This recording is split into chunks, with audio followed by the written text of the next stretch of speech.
Alors ici, vous êtes dans une salle de travaux pratiques.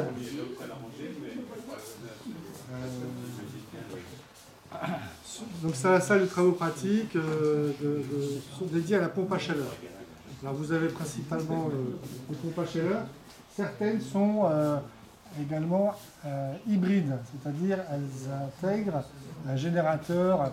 Je ne sais pas si vous sentez un peu le fioul là, il a une chaudière fioul ou voire une chaudière à gaz dans la même boîte. Ça se fait pas avec le charbon. Non. Mais bon, à une époque ça n'aurait pu. Mais en fait c'est vraiment aujourd'hui pour nous le produit de la transition énergétique, c'est cette solution hybride qui va associer un générateur fossile et une pompe à chaleur électrique.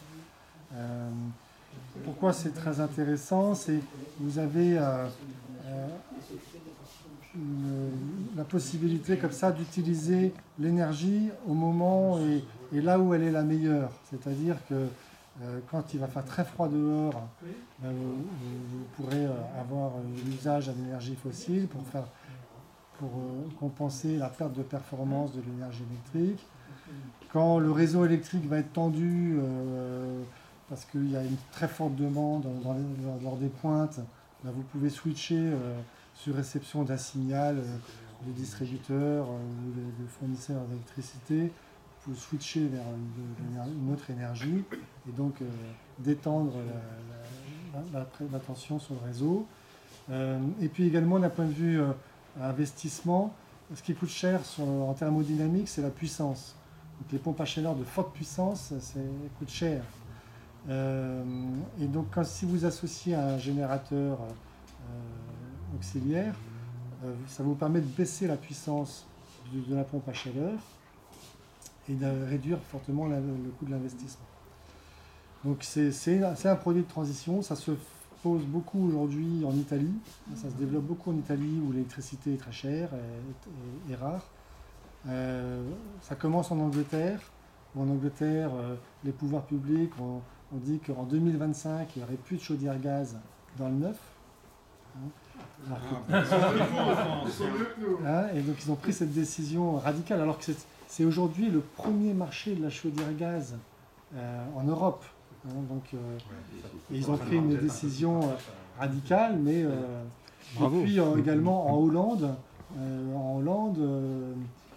Ils ont coupé le réseau de Groningue, le gaz de Groningue, ça s'arrête, et donc ils n'alimentent plus les maisons neuves en gaz.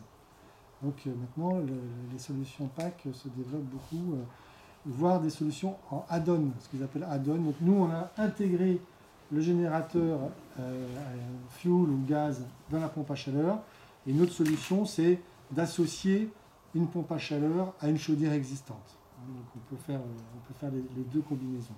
Qu'est-ce que vous pensez du coefficient 2,58 de la RT 2012 qui favorise le gaz aux dépens de l'électricité décarbonée? On ne désespère pas de voir évoluer à la prochaine réglementation. Au niveau européen, il y avait un coefficient qui était à 2,5 et il est passé à 2,1. Il n'y a pas encore d'impact véritablement sur la réglementation. Il n'y a pas d'impact et il n'y a pas de justification non plus d'ailleurs. C'est une espèce de moyenne. Mais il faut savoir que les Allemands ont un coefficient à 1,8. Avec tout le charbon qu'ils ont. Avec tout le charbon qu'ils ont. Voilà. Donc c'est vraiment, on voit que c'est un coefficient de pilotage des politiques énergétiques. Voilà. Coefficient politique, oui. Coefficient politique. C'est Engie qui a bien négocié, quoi. Ça a été très GDF à l'époque. Effectivement, le déploiement du gaz dans le neuf, surtout dans le logement collectif. En maison individuelle, quand vous n'avez pas le réseau de gaz qui passe, c'est pas ça qui va faire venir le gaz. Par contre, en logement collectif, tous les 90% de la construction de logements collectifs aujourd'hui est en zone desservie au gaz. Et donc le résultat, c'est que vous avez à peu près 70% des logements construits aujourd'hui en logement collectif qui sont alimentés au gaz. Mais l'info que vous donniez tout à l'heure, de dire que les Anglais interdisent ça à partir de 2025, et les Hollandais même gros producteurs de gaz dans leur temps, même si ça baisse, vont là-dessus. On a tous nos sources d'information, mais moi je ne l'avais pas entendue celle-là. Là, je vous donnerai les sources. Non, mais elle est passionnante parce que elle est complètement, effectivement, en France, on est très très loin de ce genre de position actuellement. C'est pas l'ADEME qui va publier ça. Voilà, donc... Alors après, est-ce que ça sera appliqué tout de suite, de façon radicale? Après, bon, ça va se discuter. En tout cas, l'annonce a été faite. C'est comme qu'une voiture thermique en 2040. Voilà. Non, mais là, c'est 2025. C'est demain. L'important, c'est l'utopie directrice. Voilà. Donc... les pompes à chaleur, quelqu'un me posait la question de quel émetteur. Donc ça fonctionne sur le radiateur, ça fonctionne sur le plancher chauffant également, beaucoup aujourd'hui. Mais on voit les limites du fonctionnement du plancher chauffant, parce que le plancher chauffant c'est très inertiel. Et comme on isole de plus en plus les maisons, cette inertie de l'émetteur, elle peut avoir des contre-performances, générer des surchauffes. Parce que vous avez des apports internes et externes que vous ne contrôlez pas, et l'inertie du plancher, une fois qu'il est parti en chauffe, vous ne l'arrêtez plus. Donc si vous avez des apports, la température du salon peut monter, et à ce moment-là, on régule en ouvrant la fenêtre, c'est un peu dommage. Et donc là, on se lance dans le déploiement d'une innovation, qui n'en est pas vraiment une, mais c'est du plafond chauffant. Plafond hydraulique, chauffant et rafraîchissant, qui a l'avantage d'être très réactif et qui fait du chaud et du froid. Donc le besoin de froid il s'amplifie aussi avec la météo qu'on peut voir. Et donc on fonctionne maintenant, on branche nos pompes à chaleur sur ces solutions de plafond hydraulique. C'est une plaque en acier emboutie et puis on fait circuler de l'eau dedans, de l'eau chaude ou froide. Et ça fonctionne en chaud à très basse température, donc ça rayonne, c'est très très confortable. Et en froid également, ça diffuse, ça rayonne.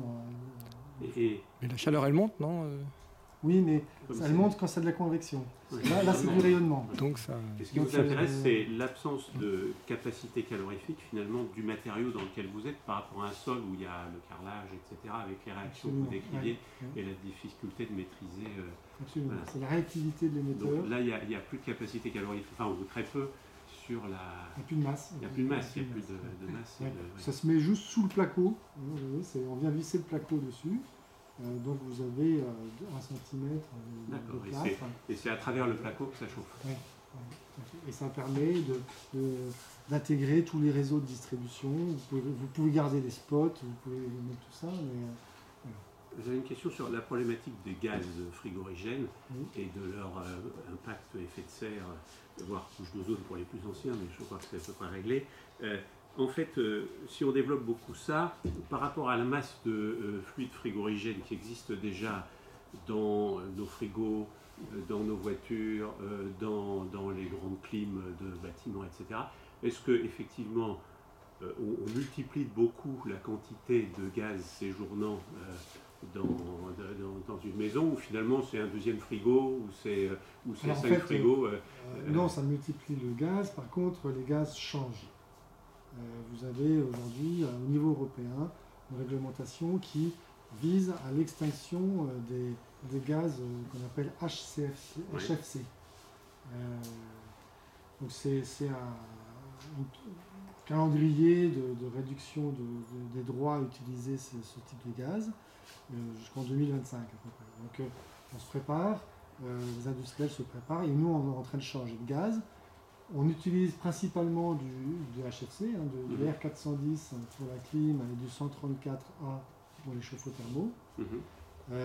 Ce sont des gaz, ce sont des HFC qui ont un fort pouvoir GWP, qu'on appelle ça un fort pouvoir de réchauffement de la planète. Par contre, on est en train de migrer vers des blends, des mélanges, et qui vont faire baisser ce GWP. On va aller vers les hydrocarbures. Donc on va utiliser du propane, qui lui a un GWP très faible. Par contre, il a un inconvénient, c'est qu'il est inflammable. Donc il faut prendre en compte d'autres contraintes liées à la sécurité dans la conception des appareils et dans la charge, dans la quantité qu'on intègre. C'est le propane. C'est ce qu'on utilise, le propane ou isobutane, c'est ce que vous avez aujourd'hui dans les frigidaires. Et puis l'ultime, c'est le CO2. Pour certains usages, on utilise le CO2 comme un gaz frigorigène. Pour certains usages où on a besoin d'un fort delta T, notamment pour faire de l'eau chaude, c'est très efficace. Vous prenez de l'eau à 10 degrés, vous la montez à 90 degrés en un seul cycle avec le CO2. Par contre, le CO2, il a l'inconvénient de fonctionner à une pression très très forte. Ça fonctionne dans le cycle thermodynamique à 120, 130 bars. Et donc ça veut dire que votre équipement il doit être conçu en conséquence. C'est l'équipement qui coûte très cher et qui génère aussi des complexités pour la maintenance, parce que n'importe qui n'intervient pas sur un équipement à 130 bars. Voilà, donc on va voir une autre salle. J'ai mon timekeeper. Je regarde l'heure, ouais. Vous êtes attendu à 15h30. 15h30, 16h30, pardon. 16h30.